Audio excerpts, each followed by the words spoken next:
কোটা সংস্কারের দাবিতে ঢাকা আরিচা মহাসড়ক অবরোধ করে রেখেছে জাহাঙ্গীরনগর বিশ্ববিদ্যালয়ের শিক্ষার্থীরাও। উভয় পাশে সৃষ্টি হয়েছে যানজট। বিস্তারিত জানিয়েছেন সহকর্মী জাহিদ হাসান শাকিল। আজকে সকাল 10:30 থেকে কিন্তু ঢাকা আরিচা মহাসড়ক অবরোধ করে কর্মসূচি পালন করছে জাহাঙ্গীরনগর বিশ্ববিদ্যালয়ের শিক্ষার্থীরা। তাদের যে বিশ্ববিদ্যালয়ের প্রধান ফটক ডেডিকেট, সেখানে আমরা দেখছি উভয় পাশে কিন্তু শিক্ষার্থীরা অবস্থান নিয়ে কর্মসূচি পালন করছে। বিভিন্ন ব্যানার, ফেস্টুন, স্লোগানে কিন্তু তারা দিচ্ছেন। এবং ইতিমধ্যে জানেন আপনি যে আদালতের রায় এসেছে যে 1 মাসের স্থগিত আদেশ দিয়ে দেওয়া হয়েছে। তারপরে আসলে শিক্ষার্থীদের এখন পরবর্তী কর্মসূচিগুলো কি হবে, তবে তারা যেমনটি প্রাথমিকভাবে বলছেন যে তাদের দাবি আদায় না হওয়া পর্যন্ত তারা আসলে এই আন্দোলন থেকে তারা সরে দাঁড়াবে না।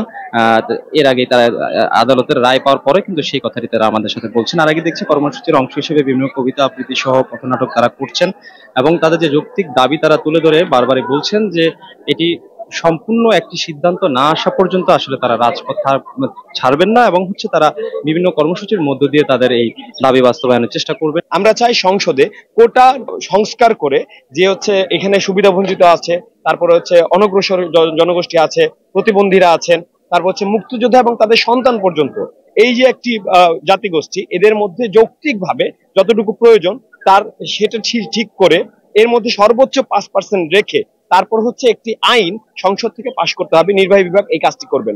যদি দাবিটি না মানা হয় তাহলে আমরা আজকে সন্ধ্যা পর্যন্ত থাকবো এবং পরবর্তীতে আমাদের এই অবরোধ কর্মসূচি আরো কঠোর থেকে কঠোর করা হবে। ধন্যবাদ। আপনি শুনছিলেন যে আসলে তারা বলছেন যে 1 দফা যে দাবি ছিল সেটি আসলে বাস্তবায়ন না হওয়া পর্যন্ত তাদের যে কর্মসূচিগুলো আছে সেগুলো তারা চালিয়ে দেবেন। এ ছিল এখানকার সর্বশেষ।